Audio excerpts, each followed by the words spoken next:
Hello, Albsterz Here. Today we are doing Act 3, the final act for Albedo's quest. Let's see what this is going to be like. Let's see what finale we get. Albedo! Hey, hey. Paimon, I suppose your story is ready. Yep. How about you? Do you need some more time? Oh. No. I am also ready to tell my story. Paimon calls dibs! Paimon first! Please, go ahead. Okay, here goes. Once upon a time, there was an evil researcher who went into the mountains and did a crazy experiment on whopper flowers to transform their appearance. After a lot of pain and suffering, the whopper flowers finally took on a human form. Then they stood by the side of the mountain to wait for unsuspecting bypassers. To whoever spoke to them, they would ask some questions such as, "Who am I? Who are you?" Look at Paimon being the commentator. If the bypasser got the wrong answer, the last sound they'd make would be a yelp before the whopper flower ate them alive in one bite. Oh, you can picture this round like a fire at truly night. frightening. Yes, Paimon. Ooh. Yes, Paimon, that is truly frightening, Paimon. You are as well. What the?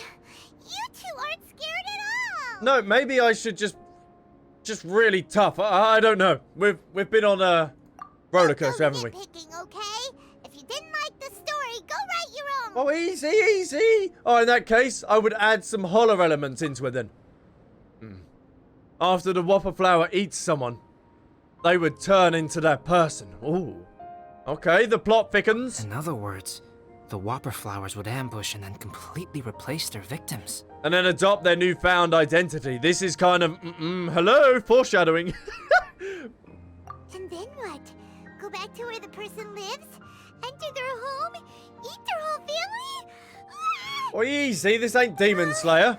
Paimon made up this story, but now Paimon's the one who's scared by it. Oh. It's a good story. Oh, may I write it down? I may bring it up in future conversations. Oh, maybe, yeah. What for? Just to scare people with? Yes. You've got a real mean streak, Albedo. So what's your story then, huh? Mine is a little longer than yours. It starts with an alchemist. Ooh. A great alchemist once created Subject 1. Subject 1 was her proudest achievement, and successfully blended into human society. No one ever would have thought that this friend of theirs was in fact a synthetic human. However, unbeknownst to Subject 1, the alchemist had tried the same experiment many times before he had come into being. Some of the rejects from failed experiments had been discarded, but had not died. Subject 2 was one such failed experiment. He was swallowed by a great dragon that came to rest upon a snow-swept mountain. Many years later, he was resurrected by the dragon's mysterious power. Are we actually going to be He seeing saw him in all this kinds quest? of people on the mountain, including Subject 1, who had somehow miraculously blended in among them. Never in Subject 2's wildest imagination had he thought it possible for experimental life forms such as they to deceive everyone so successfully. He saw the way humans accepted Subject 1 as a friend, witnessed their affection as they addressed him by name. This was what Subject 2 wanted. Now, all that Subject 2 desired was to replace Subject 1 and take the joy of his existence for himself. Oh, geez. So he's actually talking about himself and the stuff going on. This is giving Paimon the chills. So scary. I know, Paimon, but this is what's happening. Subject 2 began to unfold his plan.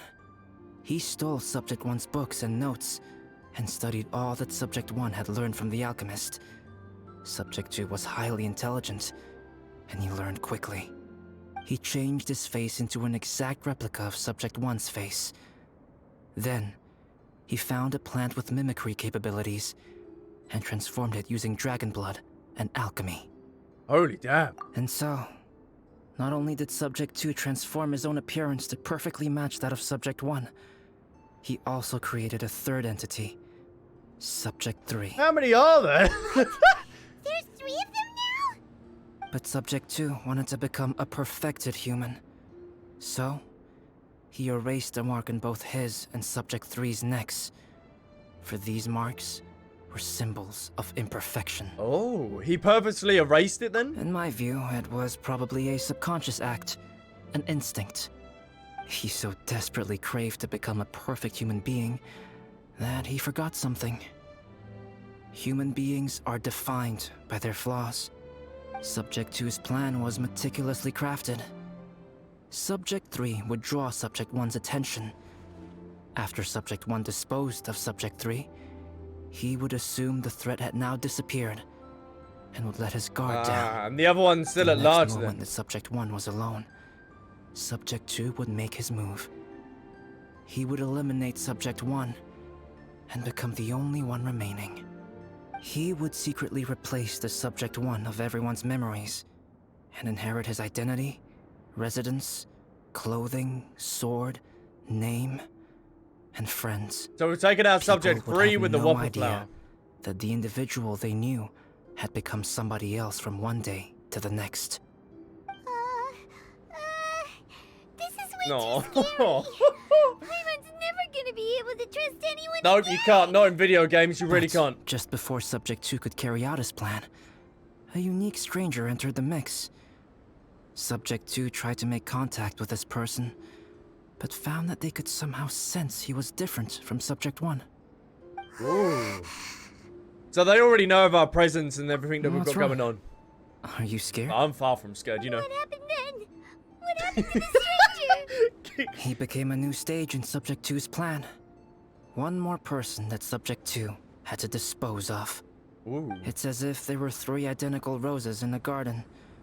Only one of the 3 was a fine specimen, while the other 2 were defective specimens that bore poisonous thorns. In all the world, only the gardener who tended to them could tell which was the good specimen. And that would be People do not gold, wouldn't like it? poisonous plants. Only a perfect rose can fetch a high price. If the inferior specimens wanted to conceal the fact of their worthlessness, they would have to take the gardener out of the picture, using their poisonous thorns. This is Ooh. exactly what Subject 2 was thinking.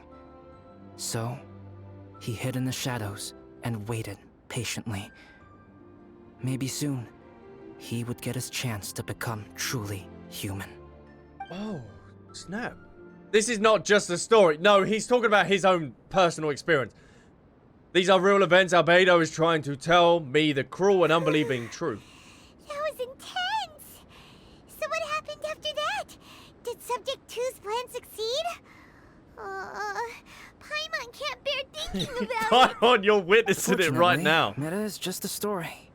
And even in this story, Subject 2 did not succeed.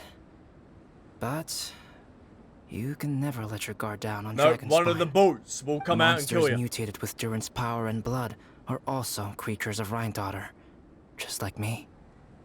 You must beware of all such creatures. Ooh, are we going to be seeing the mutated monsters then, up here? Don't say that. You're not a monster, you're my friend. You I'm got glad a to hear that. friend in me. It's okay. I know what I am. You and I are both different, so there is no need for me to hide the truth from you. The only thing is that sometimes, when I think about how mighty the power of alchemy is, I feel so small. As beings who set foot in this world, how arrogant are we in desiring to control our destiny and in desiring to create? Is creation an arrogant act, traveler? If not, why do we call the ones that created us and control us gods? If it is, then what qualifies us to call ourselves creators? Holy damn. How far must we take our reverence and respect, and what purpose does it serve? Holy. This story, for an event, is so fleshed out.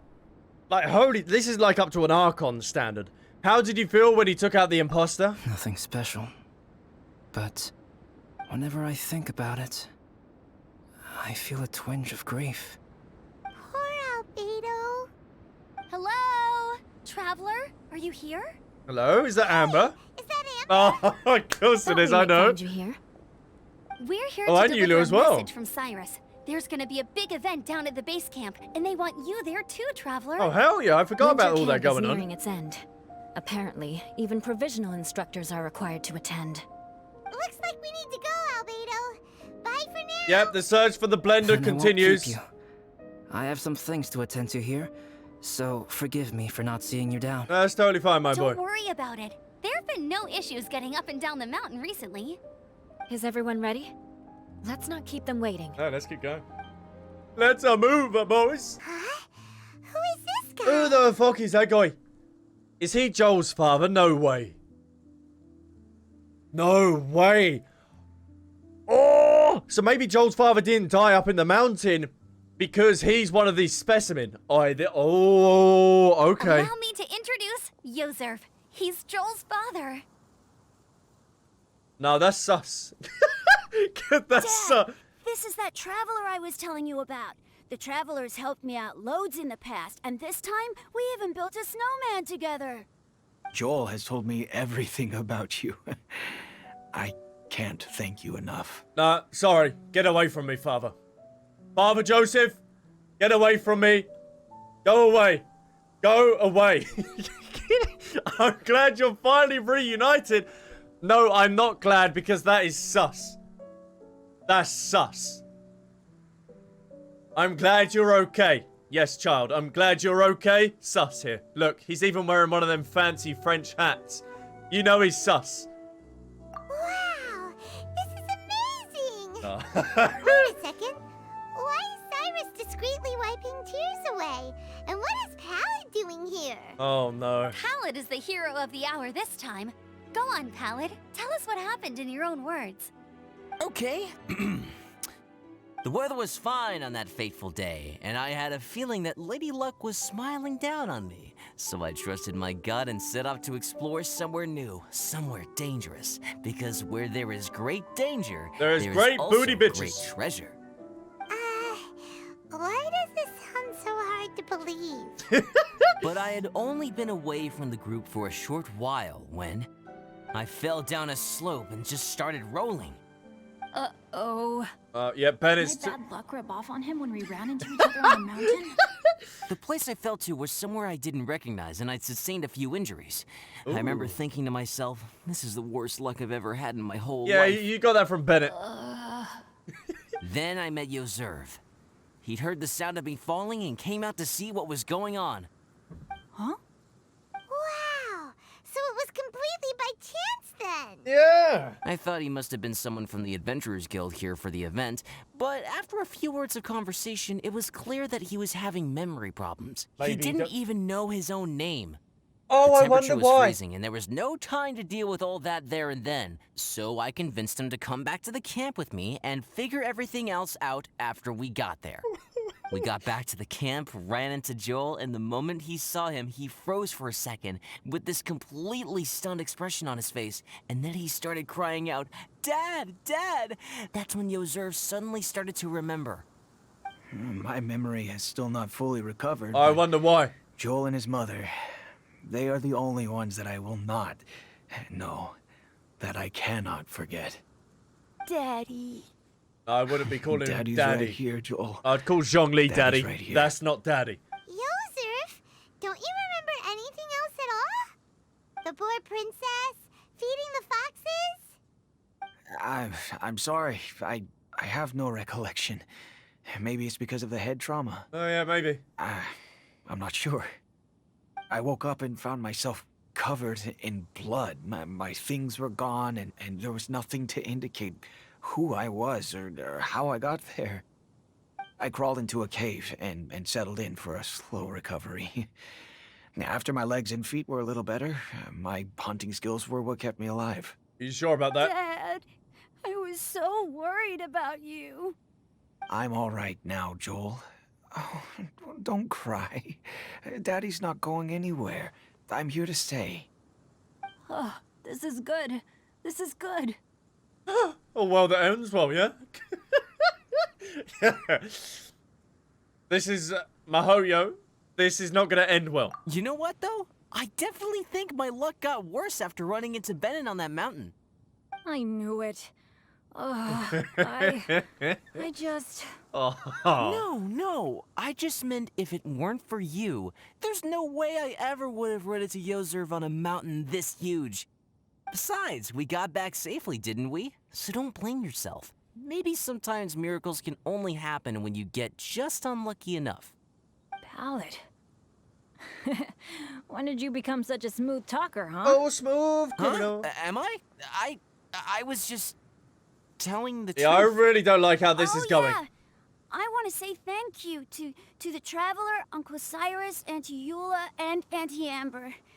Thanks, everyone. Oh. You all helped look after me, and I will always remember it. It's okay, just don't go near But Daddy. I guess I can't take the snowman with me, or it'll melt once it leaves Dragonspine. It's such a shame. You can take a selfie with it. Oh, I can help with that. One moment. No way. She's gonna freeze the snowman. Huh? Eula? Here, take this. It's powdered rime. Just add it to your snowman, and it will never melt. Wow! Really? Oh, this is awesome! He's got his own You're the Jack best, Frost. Auntie Eula. Dad, I have an unmeltable snowman now! Let How it snow. cool is that? Let it snow. How can I ever repay you all? Frozen free, please. If you could film that, that'd be lovely. We're all delighted for you. Oh, no. I feel like his sus father is gonna kill the snowman. It is Olaf now. It is. This is a full Frozen movie. Thank you all.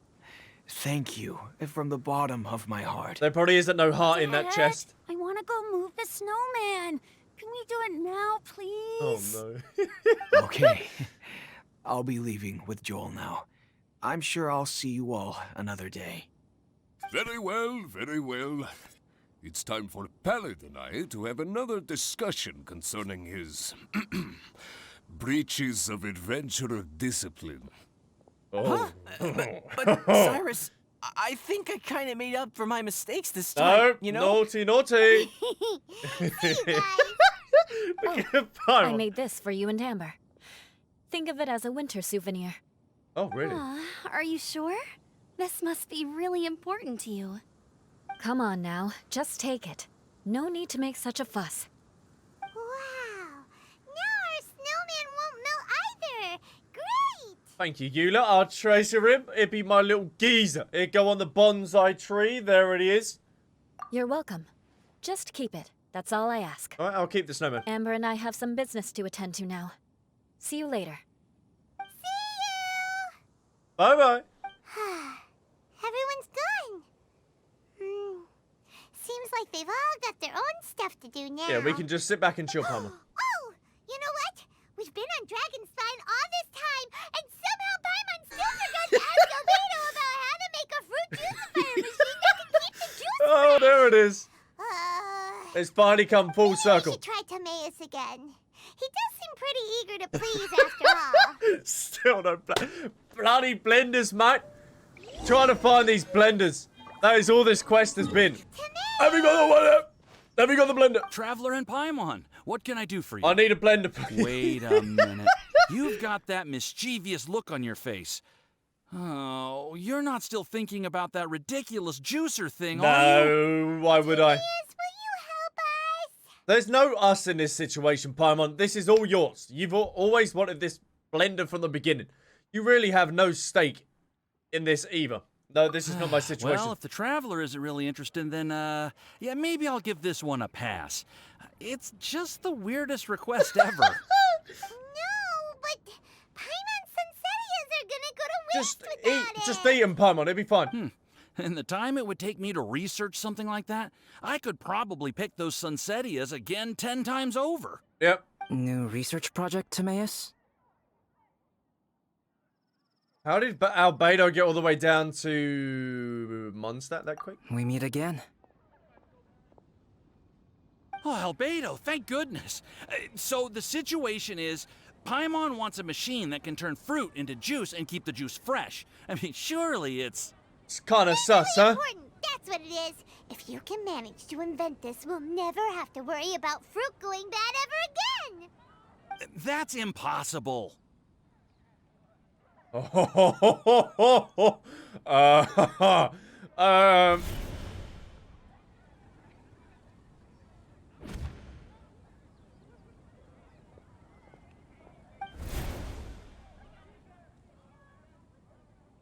Oh, okay.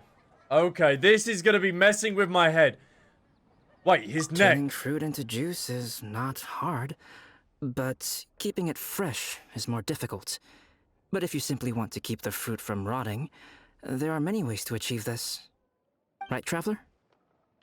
Look at them eyes. Nah, this geezer's sus. Alright. Alright. This geezer's sus. We've sussed him out. Alright. We're on to you, geez. What about a spack?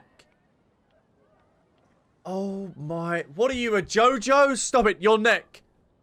The mark is back. Is this a prank? Yep. This is YouTube 2012. What about his neck? What's wrong? Is there something on my neck? Oh. It's fine. It's fine. It's not like this geezer's gonna stab me. From the look on your face, it's as if you thought I just played a practical joke on you that was in exceedingly poor taste. So it was a prank? No, it wasn't. No, it wasn't. Albedo, you were saying, how do you stop fruit from going bad? Well, one way would be to bury your fruit on Dragonspine, where the snow never melts all year round. Oh no. Then Paimon won't be able to eat them. You could always live on Dragonspine. No thanks. I'll stay away from it. Yeah, but Cold for Paimon. agreed, Paimon. Or you can give the fruit to me, and I would take it to Dragonspine for you.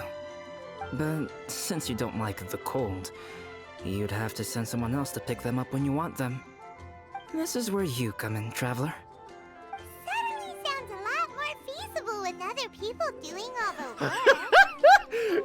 Okay then, shall we go with that idea? Fruit buried on Dragonspine Oh will my stay God. fresh for much longer. However, it is also possible that the fruit will sprout and grow into fruit trees. He's trying. This Who knows? sus Albedo is trying to Maybe the lure next us. time you visit, it will have grown into an orchard. You can water the trees, add fertilizer, and when they finally bear fruit, you will have some fresh sunsettias. We are talking about Dragonspine here. No way! She wants a blender. Paimon wants to be a gardener. That's not the goal here. Oh? Well, I don't think being a gardener is so bad. No, she wants to be a blender. Oh, Nani. Nani, kind of sus here. A gardener, really. If you know any gardeners, they're full sus. I didn't expect Albedo to joke about this. Doesn't he care about? Stop trying to get your hands on Paimon's super sweet sincerity. It bothers you, does it? Of course it bothers Paimon.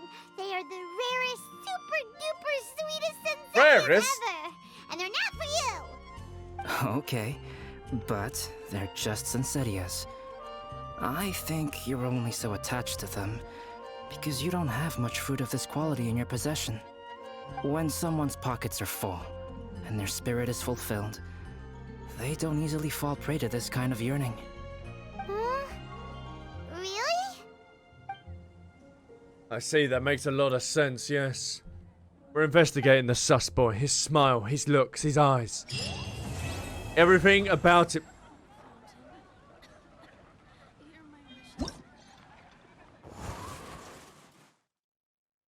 What? No. No way. That's the end of the quest? And 4. Count what you have now. Don't count what you don't